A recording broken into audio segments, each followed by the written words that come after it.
क्या हुआ, भारी फसल मतलब बहुत ज्यादा पैदावार हुई, है ना। और उसके बाद देखिए भाटा के पौधे में उन्होंने बचपन में ही क्या किया था, जो भाटा का पौधा होता है उसमें क्या किया था, मिर्च उगा दी। ठीक है।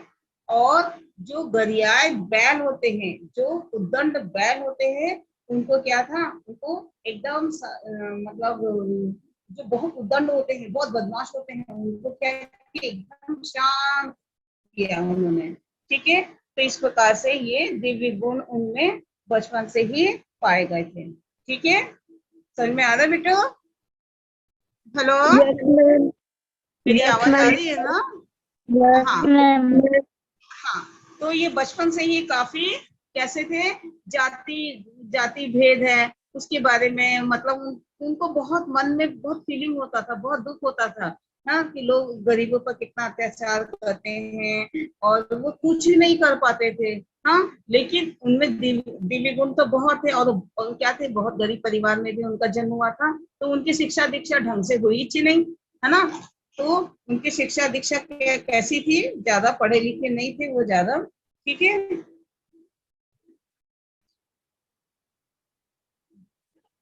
और उसके बाद में क्या हुआ, उनकी शिक्षा में तो बाधा पड़ी थी। क्यों? क्योंकि वो कैसे कैसे थे, उनके माँ पिताजी जो महंगू दास जी थे ना, तो उनकी शिक्षा दीक्षा मतलब ठीक से नहीं करा पाए थे। ठीक है। और धीरे धीरे क्या था, उनके मन में क्या था, वैराग्य की ओर उनका मन ज्यादा झुकाव था। ठीक है। और ये क्या थे, ये डोंगरी के मकान, है ना, उधर के बाद डोंगरी जहाँ पे है ना, तो उस जगह जाके वो चिंतन करने लगे। ठीक है। लेकिन जैसे उनके पापा चाहते थे कि वो गृहस्थ में रहे, लेकिन वो क्या थे, वैराग्य की उनका ज्यादा झुकाव था। तो उन्होंने क्या किए थे, जो उनके पापा महंगू दास जी थे ना, उन्होंने क्या थे, गुरु घासीदास जी की शादी कर दी कि वो गृहस्थ में रहे करके, तो धर्म के काम में मतलब ये कम रहे करके। लेकिन क्या था, उनके 4 बच्चे होने के बावजूद भी वो गृहस्थ जीवन में अपना मन नहीं लगा सके, और वो क्या करते थे, चिंतन में लग जाते थे, पूजा पाठ में ध्यान में लग जाते थे। ठीक है। तो इस प्रकार से उनके मन में ज्यादातर क्या रहता था, लोगों में बहुत ज्यादा दुख है, लोग बहुत ज्यादा तकलीफ है, गरीब लोगों के साथ बहुत अत्याचार होता है, उनके अत्याचारों को कैसे रोका जाए। ठीक है। और जो समाज में जो बुराइयां हैं उनको कैसे दूर किया जाए, है ना। इस प्रकार से वो इस बीच में उनके मन मतलब इस प्रकार के विचार उनके मन में लगे रहते थे। तो वो सोचते थे लोगों के दुख को कैसे दूर किया जाए। तो वो क्या करते थे, एकांत में बैठकर चिंतन करते थे, ध्यान लगाते थे। ठीक है। फिर एक बार क्या होता है, जो अपने रायगढ़ है ना, रायगढ़ में ही वो ध्यान में लगे थे, तो उनको क्या था, उनको ज्ञान की प्राप्ति हुई। उनको दिव्य गुण के मतलब ध्यान लगाने से उनको क्या है, बहुत ज्यादा उनको मतलब देव गुण की प्राप्ति हुई। और इस प्रकार से क्या हुआ, वो घासीदास से क्या बन गए, गुरु घासीदास। ठीक है। और फिर उसके बाद में क्या हुआ, गिरौदपुरी के निकट एक पहाड़ी, ठीक है, औरा धौरा नाम पेड़ था, जहां पे वो तपस्या कर रहे थे। और उनको क्या हुआ, उस वहीं पर आत्मज्ञान की प्राप्ति हुई। ठीक है। आत्मज्ञान की प्राप्ति होने के बाद उन्होंने सनातन धर्म की स्थापना की। क्या हुआ, ये कहाँ पर है, औरा धौरा पेड़ के नीचे, कहाँ पर है ये, किवदंतिनी, किवदंती, ठीक है, के अनुसार गिरौदपुरी के निकट एक पहाड़ी पर औरा धौरा पेड़ के नीचे वो तपस्या कर रहे थे। उस समय उनको क्या हुआ, आत्मज्ञान की प्राप्ति हुई। ठीक है। और आत्मज्ञान प्राप्त होने के पश्चात उन्होंने सतनाम धर्म की स्थापना की, और उसके प्रचार हेतु उन्होंने छत्तीसगढ़ का भी दौरा किया। ठीक है। और उसके बाद में क्या हुआ, प्रथम धार्मिक पड़ाव उनका कहाँ हुआ, भंडारपुरी में, दूसरा हुआ रतनपुरी के दुल्हरा तालाब के पास में, तीसरा हुआ पाना बरस में, चौथा हुआ भौरम देव जो कि कवर्धा में है, पंचम पांचवा उनका कहाँ हुआ, डोंगरगढ़ की बमलेश्वरी मंदिर के नीचे, और छठवां पड़ाव कांकेर में, और सातवां पड़ाव कहाँ हुआ, चिरई पदर दंतेवाड़ा में हुआ, है ना। ये उनका क्या है, धार्मिक प्रचार था, जो कि सतनाम धर्म की स्थापना के लिए बहुत फैला हुआ था। ठीक है, और इन्हीं स्थानों में उनको क्या दिया गया, गुरु घासीदास के नाम से प्रसिद्ध हुए। ठीक है, और इन्हीं स्थलों को गुरु घासीदास जी के रावटी स्थान माना जाता है। ठीक है, जहां पर उन्होंने अपने धर्म की स्थापना की थी, और जहां जहां पर उन्होंने प्रचार किया था, उनको क्या कहा जाता है, रावटी स्थान। ठीक है, अब इसके Yes, बाद ma'am. में, हेलो, हाँ बोलो, क्या बात है बेटा, कोई डाउट है? Hello, No, ma'am. हाँ, तो इस प्रकार से क्या था, इनका जीवन सफल था, इनका गुरु घासीदास जी का। ठीक है, हाँ, उसके बाद में उनके मन में जैसे गुरु, जैसे एकलव्य, एकलव्य कौन था, आप तो जानते ही हो, है ना, गुरु द्रोणाचार्य का मतलब शिष्य था नहीं, लेकिन गुरु जब अर्जुन को मतलब द्रोणाचार्य अर्जुन को मतलब पांडवों को जब अस्त्र शस्त्र की शिक्षा दे रहे थे, उस समय क्या था, एकलव्य क्या था, छुप कर उनकी मतलब धनुर्विद्या को ये सब ना बड़ी बारीकी से ध्यान से देखता था, और इस प्रकार से उन्होंने क्या किया था, एकलव्य ने गुरु द्रोणाचार्य का एक मूर्ति बना के उसके सामने अपना धनुर्विद्या का क्या किया, अभ्यास किया, है ना। तो उसके बाद में जो गुरु द्रोणाचार्य थे, वो चाहते थे कि अर्जुन क्या है, सबसे सर्वोत्तम धनुर्धारी बने, लेकिन एकलव्य क्या था, एकलव्य तो उससे भी अच्छा हो सकता था, लेकिन गुरु द्रोणाचार्य ने उसको बीच में ही रोक दिया था। बीच में ही कैसे, कि उसका मतलब अंगूठा दीक्षा में मतलब गुरु दक्षिणा में मांग लेता है, कौन, गुरु द्रोणाचार्य एकलव्य से अंगूठा ही मांग लेते हैं, ताकि वो अपना अभ्यास ही ना कर सके धनुर्विद्या का, है ना। तो इस प्रकार से क्या था, जो गुरु द्रोणाचार्य थे, गुरु होते हुए भी उन्होंने क्या किया था, एकलव्य को आगे नहीं बढ़ने दिया। ठीक है, और वैसे ही जैसे परशुराम जी ने किसको किया था, जैसे कर्ण, है ना, और भीष्म पितामह को भी परशुराम ने ही उनके गुरु थे, है ना। तो गुरु जो कर्ण था, है ना, जो कर्ण था, तो वो मतलब धनुर्विद्या मतलब और अस्त्र शस्त्रों की शिक्षा चाहता था, लेकिन क्या था, परशुराम जी तो ब्राह्मणों को ही शिक्षा देते थे। तो इस प्रकार से उन्होंने, जो कर्ण था, उन्होंने क्या था, अपने बचपन का ही उनको अपना जीवन परिचय में उनका मतलब अपना परिचय मालूम ही नहीं था, लेकिन उन्होंने क्या, झूठ बोलकर कि मैं ब्राह्मण हूँ करके ये बोल के परशुराम से क्या था, शिक्षा ली। लेकिन क्या था, ये सब के होने के बावजूद, ये सब क्या था उनके मन में, जो गुरु घासीदास जी थे, कि इतना सब होने के बावजूद भी मतलब लोगों में कितना अत्याचार फैला हुआ है, तो उनका मन बहुत दुखी हुआ था, है ना। तो इसलिए उन्होंने क्या किया था, सतनाम समाज की स्थापना की थी। आगे देखिए, आप लोग क्वेश्चन आंसर करते हैं। ठीक है, प्रश्न 1, समय का खेल बड़ा अजीब होता है। ठीक है, समय का खेल बड़ा अजीब होता है, वह राजा को रंक और रंक को राजा बना देता है। आप इस बात से कहां तक सहमत है, सतर्क में आप उत्तर दीजिए।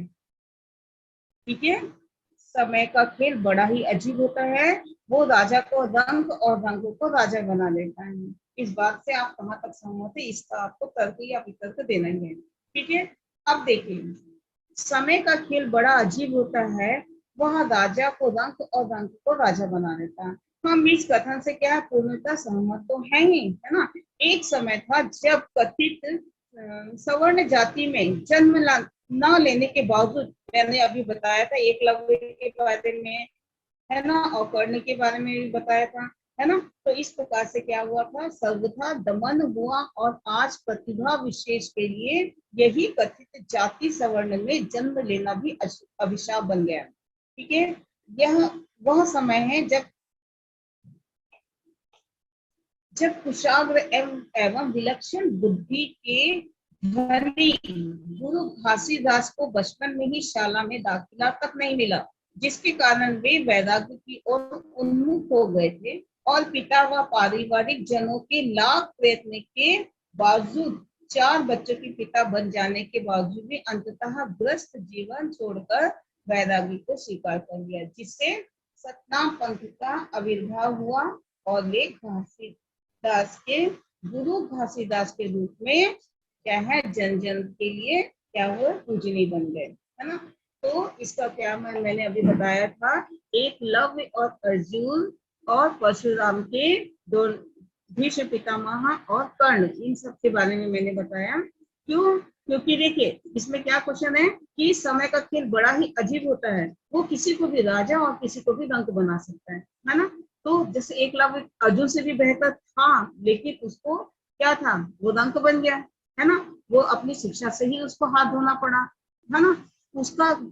उसकी मतलब गलती क्या थी कि वो निम्न जाति में जन्म लिया था, एकलव्य, है ना। और लेकिन अर्जुन क्या था, वो तो आप सब जानते ही हो, है ना। उसी प्रकार से जो कर्ण था, कर्ण भी कैसा था, उसको अपनी जाति का ही नहीं पता था। और उधर भीष्म पितामह, वो तो आप उनके बारे में तो आप जानते ही हो, है ना। तो इस प्रकार से जो कर्ण है और जो एकलव्य है, वो सब क्या है, इतने प्रतिभाशाली होने के बावजूद भी उनको क्या है, उनकी जो शिक्षा थी उनको उचित शिक्षा नहीं प्राप्त हो पाई, है ना। तो यानी वो राजा से रंक, है ना। तो इस प्रकार से क्या है, समय का ही ऐसा खेल है कि वो किसी को भी राजा और किसी को भी रंक बना सकता है। ठीक है, तो जो हमारे जो गुरु घासीदास जी थे, उन्होंने क्या था, उनका कहने का मतलब ये था, जो समाज में कुरीतियां फैली हुई है, जो बुराइयां फैली हुई है, जैसे मैंने बताया था, जैसे जागरूकता है, ऊंची नीच है, अमीर गरीब है ना। तो इस प्रकार से क्या था, उनके मन में बचपन से ही क्या था, लोगों के प्रति उनको ये था कि मैं निम्न जाति के लोगों को कैसे उठाऊं, कैसे उनकी तकलीफों को दूर करूं, है ना। और उनके बचपन से ही तो उनको राजनीतिक, सामाजिक और धार्मिक, है ना, तो इनका क्या था, इनके गुणों, उनकी परिस्थिति वो सब समझते थे। इनका गहरा प्रभाव उनका बचपन में ही पड़ा था और वो सोचते थे कि किस प्रकार से मैं इन अमानवीय व्यवहारों को मैं कैसे दूर करूं। तो इस प्रकार से क्या था, तब वे काफी तो कुशाग्र बुद्धि के थे ही, लेकिन महेंद्र दास उनके पिता, जो कि काफी मतलब आर्थिक स्थिति उनकी ठीक नहीं थी, तो उनकी शिक्षा दीक्षा भी ढंग से हुई नहीं क्या, मतलब बेचारे उनका तो स्कूल में ही दाखिला नहीं हो पाया था। तो इस प्रकार से क्या था, घासीदास जी को शिक्षा से तो विमुख होना ही पड़ा था। तो इस प्रकार से उनका ज्यादा ध्यान कहाँ था, वैराग्य की ओर चले गया। तो उसके पापा क्या थे, वो चाहते थे कि गृहस्थ में रहे, लेकिन वो तो गृहस्थ में जीवन कहाँ से, वो तो 4 बच्चे होने के बावजूद भी उन्होंने क्या है, गृहस्थ जीवन को त्याग कर लोगों के दुख तकलीफों को दूर करने के बारे में सोचा। और अंत में क्या हुआ था, उनको आत्मज्ञान की प्राप्ति हुई और वो घासीदास से गुरु घासीदास बन गए और उन्होंने सतनाम धर्म की स्थापना। ठीक है, चलो अब अपना अगला क्वेश्चन है, क्वेश्चन नंबर 2। महापुरुषों की पहचान कठिन समय में उनके द्वारा किए गए कार्यों से होती है। गुरु घासीदास के जीवन को ध्यान में रखते हुए इस बात की पुष्टि कीजिए। ठीक है, चलिए अब इसका आंसर अपन देखते हैं। महापुरुषों की पहचान कठिन समय में उनके द्वारा किए गए कार्यों से होती है, क्योंकि विपरीत परिस्थितियों में संपन्न किए कार्य में निहित उत्तम भाव कर्ता के महात्म्य की स्वतः प्रकट कर देते हैं। ठीक है, गुरु घासीदास का जीवन और उनके कार्य भी इसकी मिसाल है। दलित परिवार में जन्म लेना और ऐसे समय में जब सर्वथा अराजकता स्थिति थी, राजनैतिक, सामाजिक और धार्मिक स्थितियां विकृति से भरी हुई थी। मानव मानव में भेद, छुआछूत का अमानवीय भाव, जादू टोना जैसी रूढ़ियां कुरीतियों का बोलबाला था, जिससे सर्वथा अमानवीयता व अत्याचार को बढ़ावा मिल रहा था। गुरु घासीदास इसके चश्मदीद गवाह ही नहीं अपितु भुक्त भोगी भी थे। फलतः पारिवारिक जनों के बहु प्रयत्नों के बावजूद कुटुंबकम की भावना के वशीभूत होकर ग्रस्त जीवन छोड़कर वैरागी बन गए। सतनाम पंथ का प्रवर्तन हुआ और दीन दुखियों, दलितों के आंसुओं को पोंछते हुए महामानव के रूप में क्या हुए, प्रतिष्ठित हुए, है ना। तो उनका मन, मैं बताई थी ना, उनका मन बचपन से ही अमानवीय जो व्यवहार था लोगों का, जादू टोना है, लोग दलित लोगों को परेशान करते थे, लोग अमीर गरीबी का भेदभाव, छुआछूत, है ना। तो इस प्रकार से क्या था, क्योंकि वो खुद उस परिस्थिति से गुजर चुके थे, इसलिए उनको लोगों की तकलीफ का ज्यादा उनको क्या था, ज्यादा अनुभव था। तो वो यही सोचते थे कि मैं कैसे इन तकलीफों को दूर करूं, है ना। और बाद में उन्होंने क्या किया, अपना ग्रस्त जीवन त्याग करके वैराग्य की ओर, क्या है, वैराग्य की ओर गए और सतनाम पंथ का क्या हुआ, प्रवर्तन कर उन्होंने दीन दुखियों, दलितों के आंसुओं को पोंछते हुए एक मानव से महामानव के रूप में क्या हुए, प्रतिष्ठित हुए। ठीक है, चलो भाई, अपना ये हो गया, ये क्वेश्चन, 2 क्वेश्चन हो गए और अपना लेखक का जीवन परिचय भी हो गया, गुरु घासीदास जी के बारे में भी हो गया, है ना। अब अपन और आगे क्वेश्चन आंसर कल करेंगे, ठीक है। चलो मैं कुछ क्वेश्चन पूछूं। चलो, गुरु घासीदास जी का जन्म कहाँ हुआ, बताओ, कोई तो बताएगा। हेलो, मैंने बताया था ना, गिरौदपुरी, ठीक है। जिला कौन सा है, बलौदा बाजार, ये कहाँ है, रायपुर में, ठीक है। इनके पिता का नाम महंगू दास और माता का नाम क्या था, ये बुक में नहीं मिलेगा, अमरौतीन है, माता का नाम अमरौतीन, ठीक है। पिता का नाम महंगू दास और अमरौतीन बाई इनकी माता का नाम था, ठीक है। अच्छा, अब बताओ, गुरु घासीदास जी को बचपन में शाला में दाखिला क्यों नहीं मिला, क्यों नहीं मिला, बल्कि वो तो काफी कुशाग्र बुद्धि के थे, फिर भी उनको शिक्षा क्यों नहीं उनको प्राप्त हुई। भाई, उनके पिता की आर्थिक स्थिति ठीक नहीं थी, है ना। उनके पापा तो चाहते थे कि वो पढ़ाएं, किंतु जाति भेद के कारण उनको क्या हुआ, दाखिला स्कूल में मिला ही नहीं, ठीक है।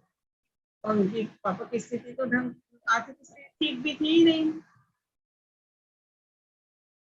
चलो भाई, अब अपना यहाँ तक हो गया, कल के दिन आगे कर लेंगे, ठीक है। और मैं आपको व्हाट्सएप में ये नोट्स भिजवा दूंगी, ठीक है। क्लासेस होगा